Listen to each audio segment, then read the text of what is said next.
오늘 우리에게 주신 하나님의 말씀 시편 112편 1절에서 6절 말씀입니다.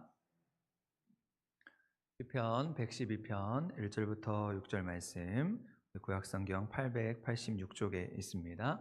우리 한 절씩 교독으로 봉독하겠습니다. 할렐루야. 여호와를 경외하며 그의 계명을 크게 즐거워하는 자는 복이 있도다.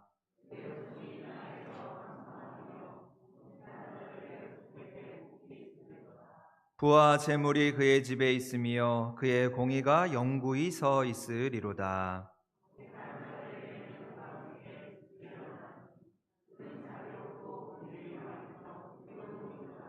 은혜를 베풀며 구워주는 자는 잘 되나니 그 일을 정의로 행하리로다.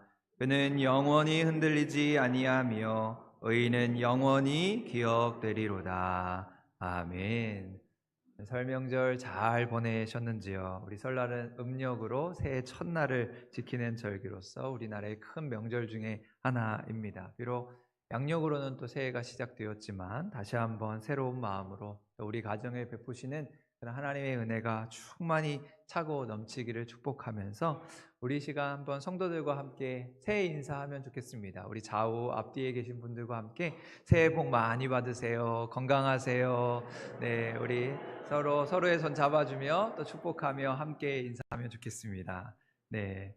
여러분, 올해는 좀 연휴가 비록 좀 짧은 편이지만 그래도 많은 사람들이 가족들을 찾아서 귀성길에 오르고 또 가족들과 함께 여행길에 오르면서 인천공항이 최고 많은 인원이 모였다, 그렇게 뉴스에 나오고 있습니다. 이처럼 우리에게 있어서 명절은 우리의 가족이 얼마나 소중한지를 다시 한번 돌아보는 참 귀중한 시간이 아닐까 생각해 보게 됩니다. 그런데 어느 순간부터 명절 증후군, 또 명절 스트레스라는 말이 생기면서 오히려 이 명절 기간을 보내면서 신체적으로, 정신적으로 스트레스를 받고 그러다 보니까 전혀 명절이 반갑지 않다, 그런 사람들이 늘어나고 있다는 뉴스를 심심치 않게 보게 됩니다. 장거리를 운전해서 몸이 고단하고 또 우리 여성분들은 많은 음식 장만을 하느라 몸이 녹초가 됩니다. 그러면서 시댁과의 갈등, 부부 간의 갈등, 가족 간의 갈등으로 인해 그런 심한 스트레스를 받는다는 것이지요.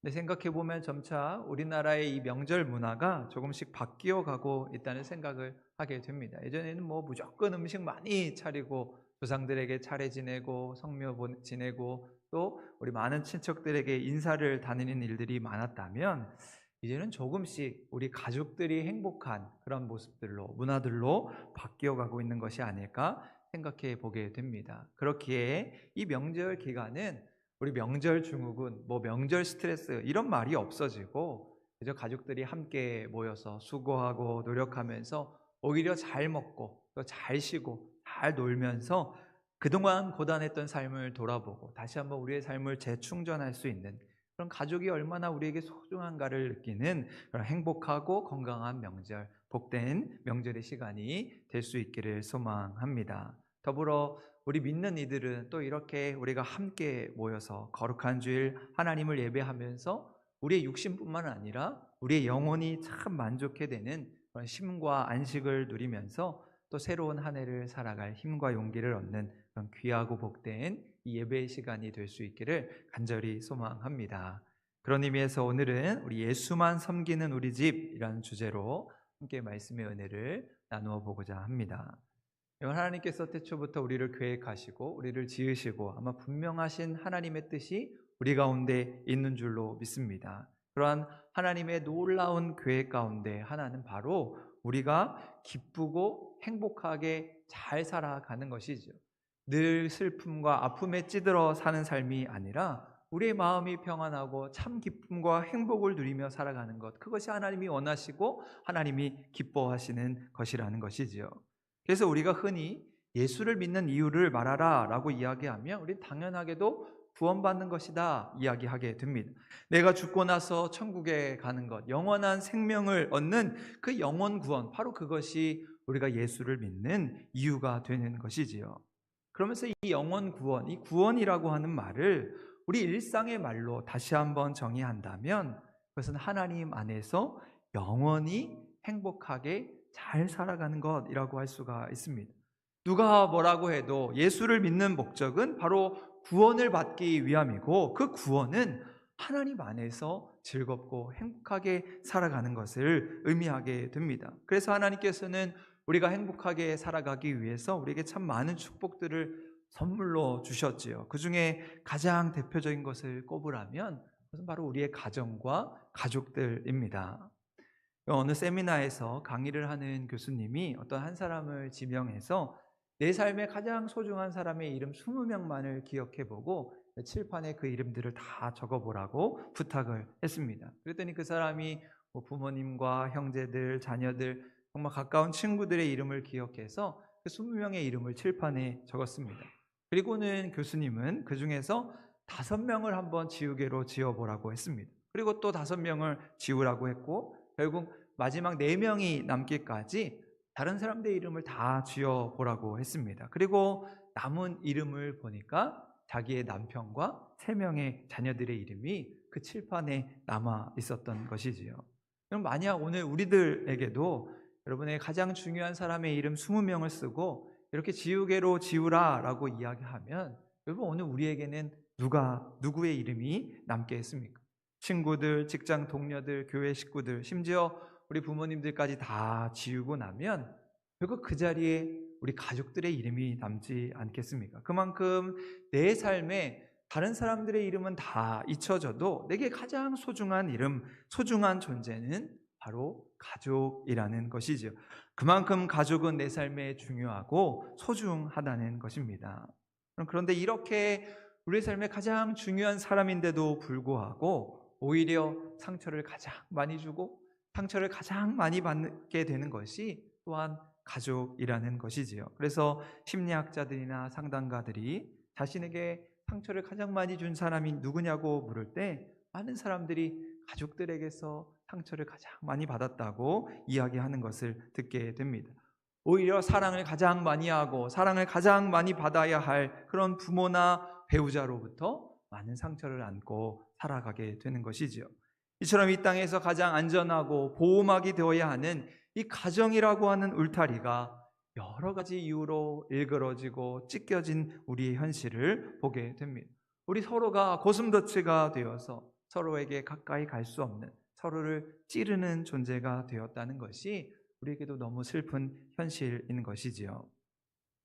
요즘 젊은 부모님들의 최대 관심사 중에 하나는 바로 우리 자녀들이 공부 잘하는 것, 솔직하게 이야기하면 좋은 대학 가는 것, 출세하는 것이 아닐까 생각해 보게 됩니다. 그래서 어느 신문 기사에 보니까 아이들을 의대에 보내기 위해서 유치원 때부터 의대 진학반을 만들어서 그 유치원 아이들을 의대에 보내기 위해 특수반을 만들어서 공부를 시킨다, 그런 이야기를 듣게 됐습니다. 그러면서 이 공부 때문에 너무 스트레스를 받는 그 6학년 아이 한 명을 그 신문에서 인터뷰를 했는데, 그 아이에게 언제부터 이렇게 스트레스가 심해졌냐, 언제부터 이런 고생이 시작되었냐 라고 물으니까 그 아이가 대답하는 말이 태교 때부터 시작되었다 이야기하는 것입니다.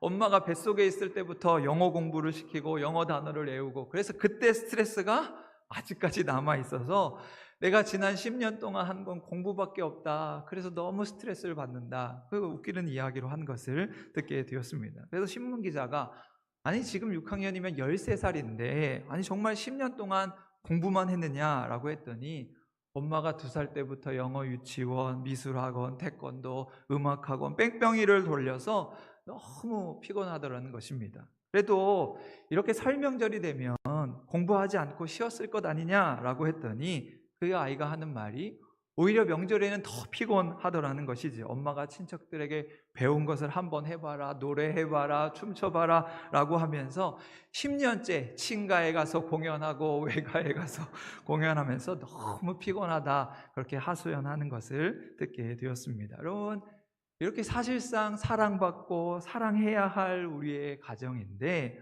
오히려 우리들의 욕심과 상처로 인해 얼룩진 모습을 보게 됩니다. 그렇게 우리에게 참다운 가정으로의 회복은 너무나도 중요한 것이죠.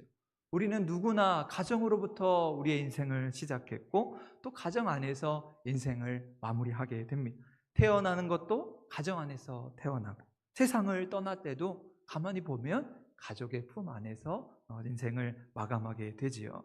그래서 누군가 가정이란 사람을 만드는 공장이라고 이야기했습니다.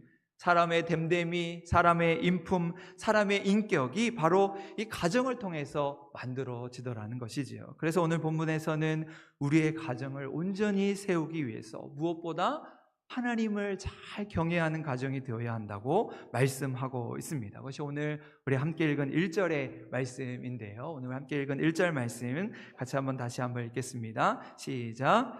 여호와를 경외하며 그의 계명을 크게 즐거워하는 자는 복이 있도다. 아멘. 여러분, 오늘 말씀은 사람이 중심이 되는 가정이 아니라 하나님께서 중심이 되는 가정, 바로 그때 온전한 가정으로 세워질 수 있음을 말씀하고 있습니다.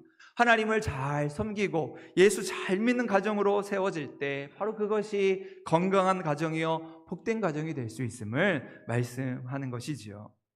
여러분, 이 세상에 그 어떤 사람도 우리의 가정이 망하게 되기를 바라는 사람은 한 사람도 없을 것입니다. 모두 다 자신의 가정이 번성하기를 바라고 복받기를 원하는 것이죠. 그래서 열심히 땀도 흘리고 최선을 다해 살아가게 됩니다. 그리고 나보다 우리의 자녀들이 더 잘 살아가도록, 더 많은 복을 누릴 수 있도록 자녀들을 가르치고 자녀들을 양육하며 살아가는 것이지요. 하지만 그 원하는 것을 이루기 위한 결코 쉽지 않음을 늘 체감하며 살아가게 됩니다. 미국의 경제학 박사인 토머스 스탠리 교수가 쓴 백만장자 불변의 법칙이라고 하는 책을 보면 지난 20년 동안 미국의 1000명의 부자들을 추적 조사한 내용을 소개하고 있습니다. 그러면서 이 미국을 움직이는 그런 많은 재벌들의 그 성장 과정을 연구해 보면서 그들이 그 부를 어떻게 세습했는가, 그 부를 어떻게 이어갔는가 살펴보았더니 그들의 80%는 자수성가한 중산층이나 그런 노동자 출신이었다는 것을 알게 되었습니다. 부모로부터 돈이나 어떤 기업을 물려받은 부자는 겨우 20%에 불과했다는 것이죠. 그러면서 이 자수성가한 사람들의 이 공통점을 살펴보니까 이 부모로부터 이 돈이라고 하는 유산을 물려받는 대신에 오히려 좋은 습관이라는 유산을 물려받았음을 알게 되었습니다. 부모님으로부터 근면하고 성실하고 정직하고 참된 신앙과 같은 어떤 그 정신적인 유산을 소중히 여기면서 이 시대에 영향력 있는 사람들로 성장할 수 있었다는 것이지요. 여러분, 이처럼 오늘 우리의 가정에서 단지 돈이 전부가 아닌 우리의 참된 신앙의 유산을 바로 물려줄 수 있는 예수 잘 믿는 가정이 될 수 있어야 합니다. 세상 풍조를 따라 세상의 가치를 물려주는 것이 아니라 하나님을 경외하고 하나님의 말씀을 따라 살아가는 것이 얼마나 중요한 것인가를 깨닫고 참된 믿음의 가정으로 세워져야 하는 것이지요. 그래서 오늘 2절 말씀에서는 그러한 후손의 복에 대해서 말씀하고 있습니다. 오늘 2절 말씀인데요, 다 같이 한번 읽겠습니다. 시작. 그의 후손이 땅에서 강성하며 정직한 자들의 후손에게 복이 있으리로다. 아멘. 여러분, 단지 내가 예수 잘 믿고 복 받는 것을 떠나서 나의 믿음과 나의 신앙을 통해서 우리의 자녀들이, 우리의 자손들이 복을 누리게 될 것임을 말씀하고 있습니다. 여러분, 야곱은 147세의 나이로 세상을 떠나기 전에 12명의 아들들을 한자리에 불러 모으고 그들을 위해 한 사람 한 사람 축복을 하게 됩니다. 믿음의 아버지로서 자녀들에게 하나님이 베푸실 그 은혜와 축복을 선포하면서 이제 그들이 걸어갈 그 앞날을 위해 기도하는 것이지요.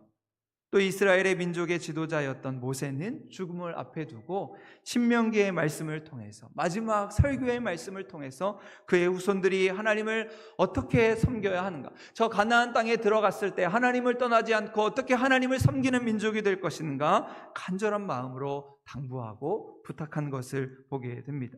또 모세의 후계자였던 여호수아도 이제 가나안 땅에 들어와서 이스라엘 백성들을 향하여 자신의 사명을 마치면서 그 마지막 순간에 그들을 향한 당부의 말을 전하게 되지요. 그것이 우리 여호수아 24장 14절과 15절 말씀인데요, 이렇게 말씀합니다. 그러므로 이제는 여호와를 경외하며 온전함과 진실함으로 그를 섬기라. 너희 조상들이 강 저쪽에서 애굽에서 섬기는 신들을 치워버리고 여호와만 섬기라 라고 하면서 그들을 향해 부탁의 말을 합니다. 그러면서 이어지는 15절 말씀인데요, 우리 15절 말씀 다 같이 한번 읽겠습니다. 시작. 만일 여호와를 섬기는 것이 너희에게 좋지 않게 보이거든 너희 조상들이 강 저쪽에서 섬기던 신들이든지 또는 너희가 거주하는 땅에 있는 아모리 족속의 신들이든지 너희가 섬길 자를 오늘 택하라. 오직 나와 내 집은 여호와를 섬기겠노라. 아멘. 여러분, 가나안 땅에 들어와 배부르고 살만해졌을 때 이스라엘 백성들은 하나님이 아닌 우상을 섬기며 세상 풍조를 따르게 된 것이지요. 그러면서 그들을 향해 누가 참신인지 누구를 섬기고 따를 것인지 촉구하면서 여호수아는 그렇다면 나와 내 집은 오직 여호와만을 섬기겠노라 선포하면서 믿음의 가문으로 모범을 보이고 있습니다. 여러분, 이처럼 인류 역사에서 많은 영적인 지도자들과 부모들은 자녀들에게 그 영적인 유산을 남기기 위해서 최선을 다했던 것을 기억하게 됩니다. 그렇게 우리는 우리의 가정이 하나님을 잘 섬기는 가정이 되도록 힘을 써야 하는 것이죠. 예수 잘 믿고 예수 잘 섬기는 가정이 되도록 날마다 이 영적인 싸움을 해야 하는 것입니다. 게으름과 나태함과의 싸움, 세상 물결과 사탄과의 싸움, 바로 나 자신과의 싸움에서 지지 않고 영적인 싸움에서 이기고 승리하면서 우리 모두가 영적인 가정으로 세움받기 위해 몸부림을 쳐야 하는 것이지요. 그래서 미국 프린스턴 대학교의 블랙 우드 교수는 그리스도인 부모님들이 남겨야 할 유산으로 좋은 기억의 유산을 강조하고 있습니다.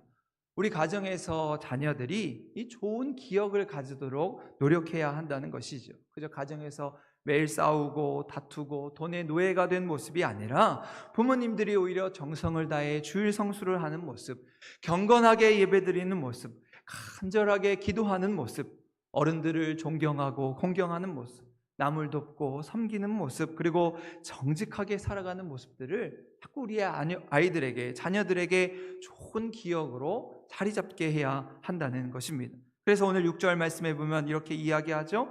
그는 영원히 흔들리지 아니하며 의인은 영원히 기억되리로다.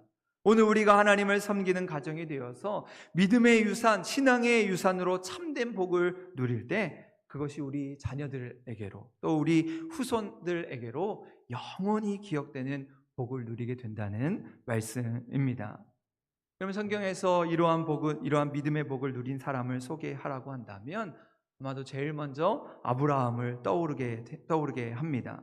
아브라함은 그야말로 믿음의 조상으로서 하나님을 섬기고 이 아브라함을 통해 많은 자손들이 복을 누리게 한 믿음의 사람인 것이죠. 그러면 성경에 보면 하나님께서 아브라함을 찾아오셔서 그런 믿음의 사람 아브라함을 향해 여러 차례 말씀하시는 것을 보게 됩니다.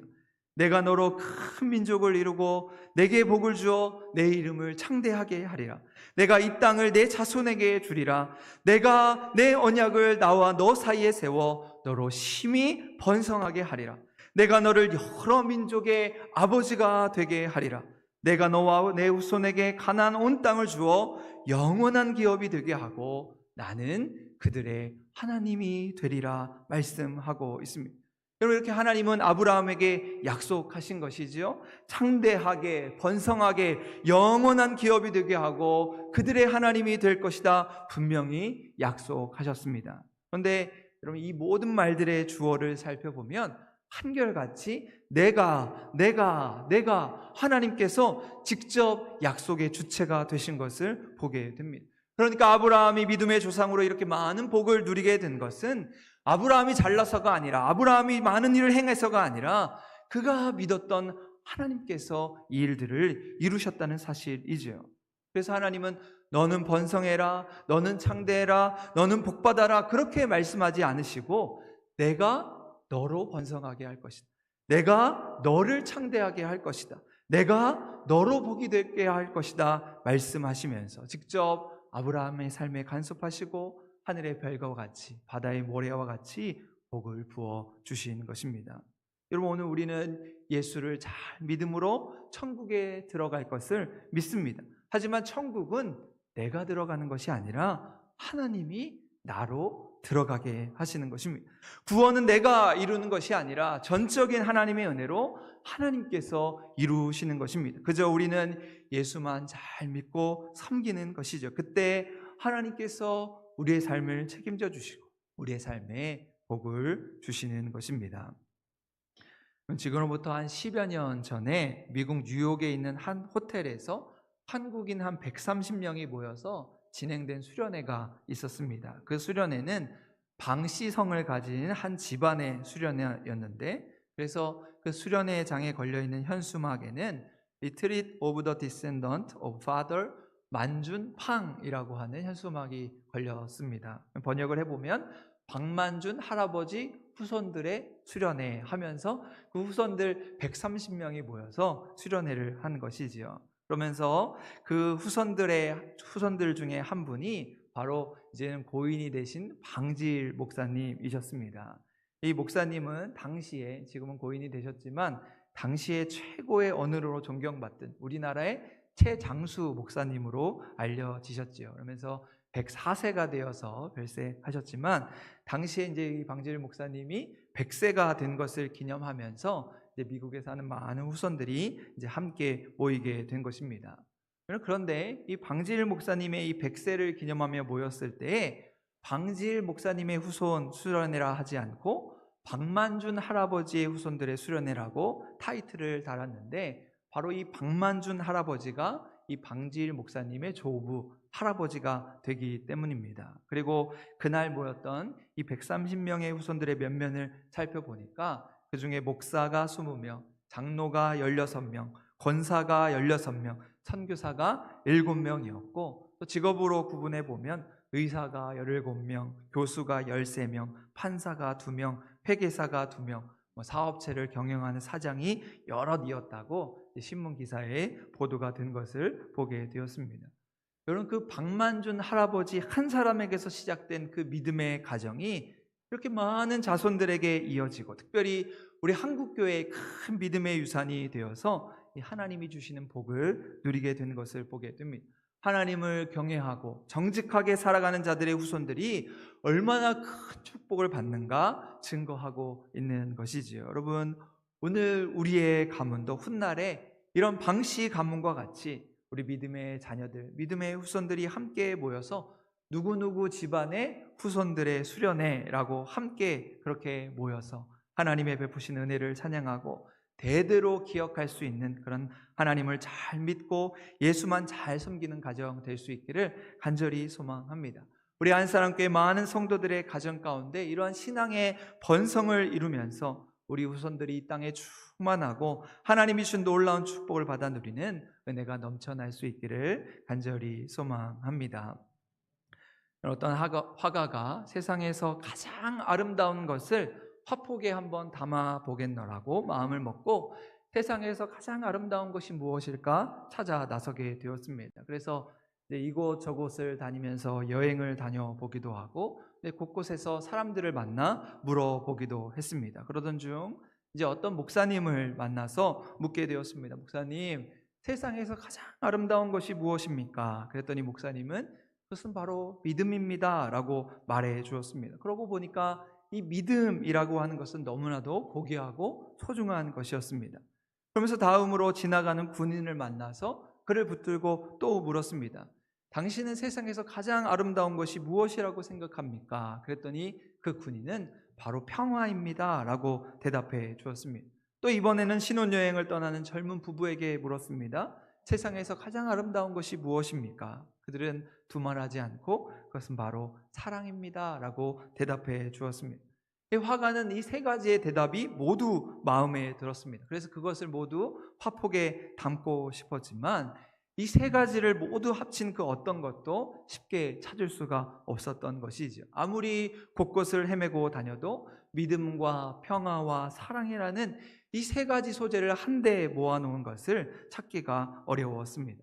화가는 하는 수 없이 아무 성과도 얻지 못하고 지친 몸을 이끌고 이제 집으로 돌아오게 되었습니다. 그런데 문에 들어서는 그를 보면서 그의 자녀들이, 그의 아이들이 아빠 하면서 그 아빠의 품에 안기게 됩니다. 그리고는 그 품에 안기어서 아빠를 바라보는 그 반짝반짝이는 눈망울에서 아빠를 향한 아이들의 믿음의 모습을 보게 되었습니다. 그리고는 믿음이라고 하는 것이 멀리 있는 것이 아니라 바로 여기에 있었구나 깨닫게 되었습니다. 또 남편이 오랫동안 집을 비웠는데도 여전히 정숙하고 부드러운 말씨로 맞이해주는 아내의 모습을 보면서 화가는 깨닫습니다. 바로 이것이 사랑이구나. 그래서 화가는 집안의 가족들을 통해서 모든 잡생각을 털어버리고 참된 평화를 느낄 수 있었던 것이죠. 그토록 찾아 헤맸던 세상에서 가장 아름다운 믿음과 평화와 사랑의 모습이 바로 가정 안에 숨어 있었던 것입니다. 여러분, 오늘 우리에게 있어서 가정이란 어떠한 곳입니까? 오늘 우리의 가정이 하나님을 믿고 경외함으로 복을 누리고 세상의 근심을 털어내며 참된 쉼과 안식을 누릴 수 있는 참 즐겁고 행복한 삶의 터전이 될 수 있기를 간절히 소망합니다.